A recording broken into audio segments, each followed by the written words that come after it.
यह कहानी दो दोस्तों की है जो एक दूसरे के जान थे। एक का नाम था अनय और दूसरा का नाम था अनुज। वह दोनों एक दूसरे पर जान छिड़कते थे। अनय जो था वो एक बहुत बड़ा बिजनेसमैन था। उसके पास कई शिप थे जो समुद्र में व्यापार करते थे। उसे पैसों की कोई कमी नहीं थी। वहीं अनुज जो था वह बहुत साधारण था। वह नौकरी की तलाश कर रहा था। अनुज कामिनी से प्यार करता था। कामिनी जो कि एक बहुत ही रईस बाप की इकलौती बेटी थी। कामिनी ने अपने पिता से अनुज को मिलवाया भी, लेकिन कामिनी के पिता को अनुज नहीं भाया। उसने कई शर्तें रख दिए। उन्होंने कहा कि अगर कामिनी से शादी करना है तो तुम्हें हमारे लेवल का आना होगा। तुम्हें उतनी ही दौलत कमानी होगी जितनी मेरे पास है।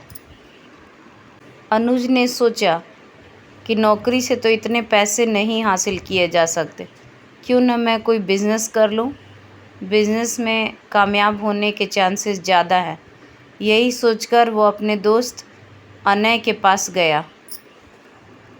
जब उसने अनय को अपनी सारी समस्या बताई तो अनय ने कहा कि यार, मैं तुम्हारी मदद करना तो चाहता हूँ, पर ऐसा है कि मेरे सारे पैसे जो है वो शिप पर लगे हुए हैं और सारे शिप अभी विदेशों में हैं। जब तक से माल बिक नहीं जाता मैं कुछ नहीं कर सकता, और अभी जहाज़ वापस आने का कोई चांस भी नहीं है, क्योंकि अभी तो जस्ट जहाज़ गए हैं। इन्हें लौटने में कई महीने लग सकते हैं। तब तक तुम किसी दूसरे से क्यों नहीं काम चलाते हो।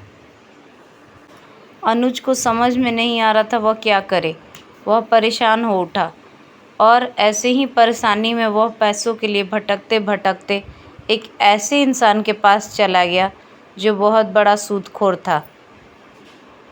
अनुज ने उसे अपनी समस्या बताई और पैसों के लिए कहा। वह सूदखोर बोला कि ठीक है, मैं तुम्हें कल सोचकर बताऊंगा। अगली सुबह जब अनुज उस सूदखोर से मिला तो उस सूदखोर ने एग्रीमेंट के पेपर बनवा लिए थे और उसमें उसने कई शर्तें लिखी थी।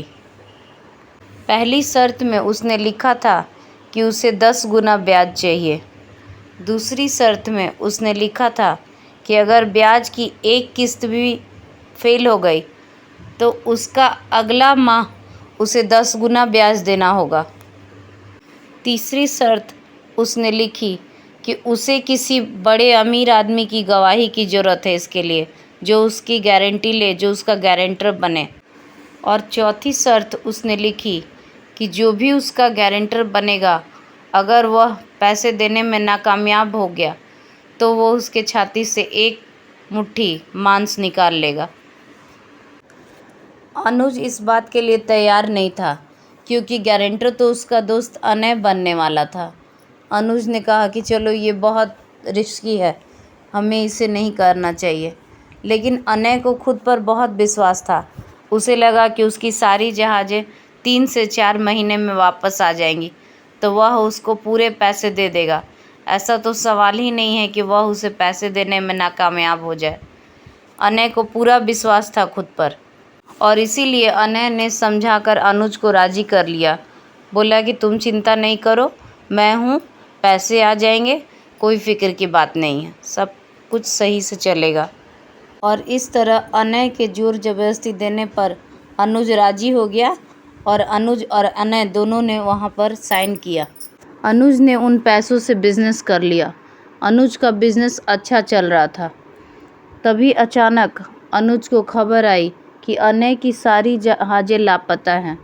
यह सुन अनुज परेशान हो गया और यह खबर उस सूदखोर के पास भी चली गई, जिससे वह भी तिलमिला उठा। उसे भी यह लगने लगा कि अब मेरे पैसे देगा कौन। अनय परेशान हो उठा और उसने अनुज को सारी बात बताई। उन्हें समझ नहीं आ रहा था क्या करें। इधर इस सूदखोर ने भी कोर्ट में केस कर दिया था और एग्रीमेंट पेपर जमा कर दिया। उसे पूरे पैसे चाहिए थे। कोर्ट में केस चलने लगा। ऐसा लग रहा था जैसे केस पूरी तरह उस सूदखोर के तरफ ही था, क्योंकि उसने कागज़ ही इतना पक्का बनवाया था और सारे वकील उससे अपना हाथ खड़े करते नज़र आ रहे थे। अनुज अपने दोस्त के लिए बहुत परेशान था कि आज उसकी वजह से उसका दोस्त फंस गया है। तभी अभी अनुज परेशान था, कुछ सोच ही रहा था, भगवान से प्रेयर कर ही रहा था। तभी एक लड़की मुंह पर नकाब लगाए हुए आई और उसने कहा कि मैं आपका केस लड़ूंगी। अनुज ने भगवान को धन्यवाद किया। उसे लगा जैसे साक्षात भगवान ने किसी को भेज दिया उसकी मदद के लिए। कोर्ट की कार्रवाई शुरू हुई। उस सूदखोर ने अपने सारे डॉक्यूमेंट दिखाए। सारे डॉक्यूमेंट बिल्कुल पक्के थे। वह बार बार अपने पैसों के लिए गुहार कर रहा था। वह कह रहा था कि मेरा पैसा 10 गुना ज़्यादा हो गया है और जो पैसे नहीं मिले हैं उनका भी 10 गुना। अनुज ने सोचा अपने सारे बिजनेस को किसी के हाथों बेच देता हूँ, तब शायद इतने पैसे आ जाएं। अनुज ने कोर्ट से कुछ समय मांगा और फिर वहाँ से चल दिया। अनुज को इन सब चीज़ों में 4 से 5 दिन लग गए। 4-5 दिन बाद जब अनुज पैसे लेकर आया और उसने देना चाहा कोर्ट के सामने उस सूदखोर को, तो उसने साफ इनकार कर दिया। दरअसल बात ये थी कि अब उस सूदखोर को यह पता चल गया था कि अनय के सारे जहाज वापस आ गए हैं सही सलामत। उस सूदखोर की लालच बढ़ती ही जा रही थी। उसने कहा कि अब मुझे अनय के सारे जहाज चाहिए और यह सब पैसे भी चाहिए, और अगर तुम ऐसा नहीं कर सकते तो मुझे बस एक मुट्ठी मांस अनय की छाती से निकालने दो। वह लड़की जो वहाँ केस लड़ने आई थी नकाब पहनकर, वो कोई और नहीं, अनुज की लवर कामिनी ही थी। उसने सोचा अब अति हो गया, अब इस सूदखोर को मज़ा चखाना ही होगा। अब इसने बहुत ही ज़्यादा परेशान कर दिया है। इसी समय का मुझे इंतज़ार था, अब इसे सबक सिखाना ही होगा। कामिनी ने कहा कि ठीक है, अब तुम ऐसा सोच ही रहे हो तो हम क्या ही कर सकते हैं। तुम एक काम करो, अब तुम्हारी एग्रीमेंट है तो तुम एक मुट्ठी मांस अनय की छाती से निकाल लो, पर एक चीज़ ध्यान रखना, तुमने एग्रीमेंट सिर्फ मांस की है, सो एक बूंद भी खून कहीं गिरना नहीं चाहिए। तुम अपना एक मुट्ठी मांस निकाल लो। यह सुन उस सूदखोर के होश उड़ गए और वहाँ सभी लोग भी हक्के बक्के रह गए। सब उस वकील की वकालत पे नाज करने लगे कि यह वकील तो बहुत ही समझदार है। वहाँ बैठे जज भी इस बात का सपोर्ट करने लगे क्योंकि वह भी नहीं चाहते थे कि कुछ गलत हो। अब बेचारा वह सूदखोर हक्का बक्का तो रह ही गया था।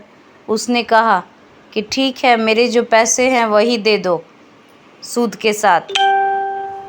कामिनी ने कहा कि नहीं, अब तो तुम्हें वही मिलेगा जो तुम चाहते हो। तुमने एक मुट्ठी मांस कहा, वो निकालो, और नहीं तो उल्टा केस तुम्हारे ऊपर ही चार्ज होगा। सूदखोर बेचारा प्रार्थना करने लगा कि उसे छोड़ दिया जाए, उसे कोई पैसे नहीं चाहिए, लेकिन कामिनी नहीं मानी। उसने उल्टा उस पर चार्ज किया। कामिनी ने कहा तुमने अनय को बहुत ही मानसिक पीड़ा दी है और कोर्ट का समय भी बर्बाद किया है, इसलिए अपना आधा धन कोर्ट को और आधा धन अनय को दो। अब उस सूदखोर के पास ऐसा करने के अलावा कोई चारा नहीं था। अब उसे अपनी गलती की बहुत बड़ी सबक मिली थी। वह समझ गया कि सूद का पैसा किस तरह से जाता है। अनुज और अनय जब बहुत खुश होकर कोर्ट से बाहर आए और उन्होंने उस वकील को धन्यवाद किया, तब उसने अपने चेहरे से नकाब हटाया और अनय और अनुज दोनों हक्के बक्के रह गए। उन्होंने दिल से कामिनी को धन्यवाद दिया। अनुज ने कहा तुमने अनय की नहीं, मेरी जान बचाई है, क्योंकि अनय ने जो कुछ भी किया वह मेरे लिए किया। अगर इससे कुछ होता तो मैं अपने आप को कभी माफ़ नहीं कर पाता। दोस्तों, ये कहानी आपको कैसी लगी कमेंट में ज़रूर बताएं, और ऐसी ही कहानियों के लिए मेरे चैनल को लाइक सब्सक्राइब करें।